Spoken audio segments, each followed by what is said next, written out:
সারাদিন হাড় ভাঙা পরিশ্রমের পর যে অনেক সময় দেখা যায় রান্না করা খাবারও কপালে জুটে না। আবার হঠাৎ করে এমন এমন জায়গা থেকে এমন খাবার সামনে চলে আসে যেটা আমাদের কল্পনাতেও থাকে না। তো আসসালামু আলাইকুম, নতুন একটা ব্লগ ভিডিও নিয়ে আয়া পড়লাম। আশা করি সবাই ভালো আছেন। আলহামদুলিল্লাহ ভালোই আছি। তারপরেও শারীরিকভাবে একটু ঘরের সবাই অসুস্থ, এই জন্য মনটাও খারাপ। আর রিজিক এমন একটা জিনিস, যেদিন থেকে জানতে পারছি যে আমার রিজিক অন্য কেউ খাইতে পারবে না, সেদিন থেকে পৃথিবীর অনেক মানুষের উপরই আমার যত রাগ ক্ষোভ বা অভিযোগ ছিল ওগুলো আমি সব উঠায় নিয়েছি।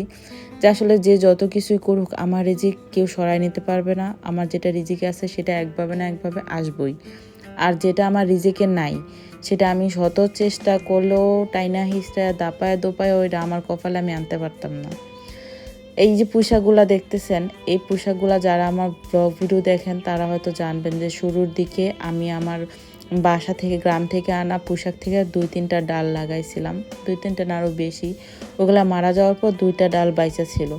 সেই 2টা ডাল থেকে আমি মাঝে মাঝে এরকম অনেকগুলো করে পোশাক উঠাই খাই। আর এগুলার স্বাদ এত বেশি মজার। আমি এই পোশাকগুলো যখন রান্না করি তখন আল্লাহর প্রতি অনেক বেশি কৃতজ্ঞতা প্রকাশ করি যে আল্লাহ, আমার তো ধারণাতেও ছিল না যে আমার এই জায়গায় রিজিক লেখা আছে। তো সেখান থেকে 1 টাকাও মানে 1 টাকাও ইনভেস্ট না করে কোনো রকম কোনো কিছু ছাড়াই শুধু মাটি একটা ভাঙা পাতিলাতে একটু মাটি দিয়া 2টা পোশাকের ডাটা লাগায় রাখছি।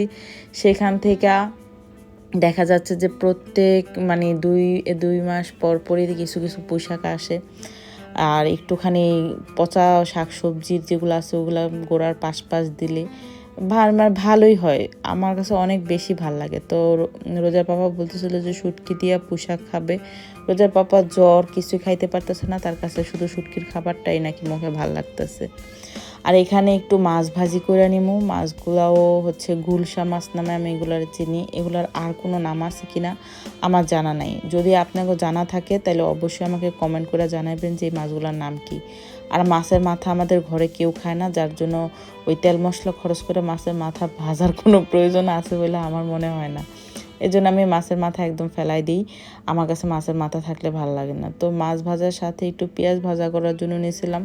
মাছ ভাজার যে তেলটা ছিল সেটা দিয়েই পেঁয়াজটা ভাজা নেওয়ার চিন্তা ভাবনা ছিল।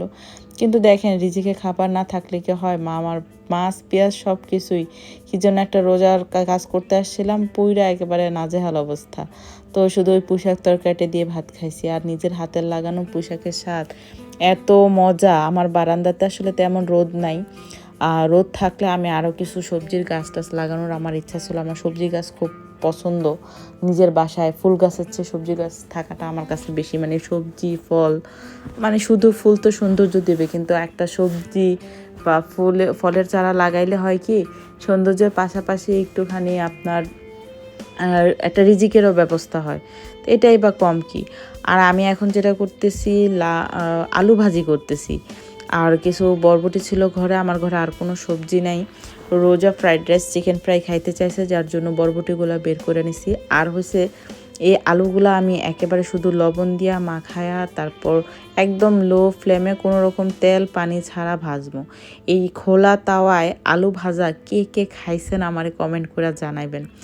এটা যারা খাইছে নিঃসন্দেহে তাকে ছোটোবেলাটা অনেক বেশি সুন্দর। আমি ছোটোবেলায় এটা অনেক বেশি খাইতাম, আমাদের ঘরে এটা প্রায়ই হইতো। তো আলু ভাজাগুলো হয়ে গেছে, আমরা আলু ভাজা দিয়া সন্ধ্যার নাস্তা করছি।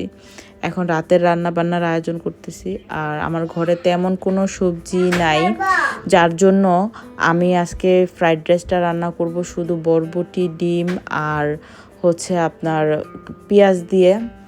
এখানে চালগুলো সিদ্ধ করে নিছি। ফ্রাইড রাইসে ভালো মতো চাল সিদ্ধ করাটা অনেক বেশি ইম্পর্ট্যান্ট, কিন্তু দেখা গেছে যে অনেকেই এটা পারে না। আর আলহামদুলিল্লাহ আমার হাতে ফ্রাইড রাইস চিকেন ফ্রাই এগুলো রোজার পাপা রোজা সবাই অনেক বেশি পছন্দ করে। আর এই চিকেনগুলো আগেই আমি একেবারে মেরিনেট করে ফ্রিজে রেখে দিয়েছিলাম। এখন শিলপাটা একটুখানি চাপের মতো করে থেতলায় নিছি। আর চিকেন ফ্রাই আসলে নতুন করে চিকেন বের করা ইচ্ছে করতেছিল না, কারণ অসুস্থ আমরা ঘরের সবাই, কোনো কাজই তেমনভাবে করতে ভাল লাগতেছে না। তারপরেও মহিলা মানুষ তো আর শুয়ে বসে থাকা যায় না। কে আসলে মহিলা পুরুষ বলে কথা না, কেউই শুয়ে বসে থাকতে পারে না। রিজিকের জন্য তো কর্ম করতেই হয়, কর্ম করা লাগেই। কর্ম না করলে কোনো কিছুই আসলে ঘরে আপনা আপনি চলে আসে না। তো যাদের ঘরে আপনা আপনি চলে আসে তারা নিঃসন্দেহে সৌভাগ্যবান, কিন্তু আমাদের তার ওরকম সৌভাগ্য নাই। আল্লাহ যতটুকু দিছে নিজেদের কর্ম করেই চলা লাগে। তো এখানে আমি একটু পাশে চিকেন চাপটা ভাইজা নিতেছি, আর এখানে ফ্রাইড রাইসটাও করে নিছি। আসলে শরীর ভালো না, এতগুলো ক্যামেরা বারবার ওপেন করতে ইচ্ছা করতেছিল না, আর অনেক বেশি ক্লান্ত লাগতেছিল। যদি ভিডিওটা ভালো লাগে অবশ্যই লাইক কমেন্ট শেয়ার করে দিবেন, আর আমার ইউটিউব চ্যানেলটা সাবস্ক্রাইব করে রাখবেন, ফেসবুক পেজটা ফলো দিয়ে রাখবেন। আজকের ভিডিওটা এই পর্যন্তই। দোয়া করবেন আমার পরিবারের সবার জন্যে, যেন সবাই তাড়াতাড়ি সুস্থ হয়ে যায়। আল্লাহ হাফেজ।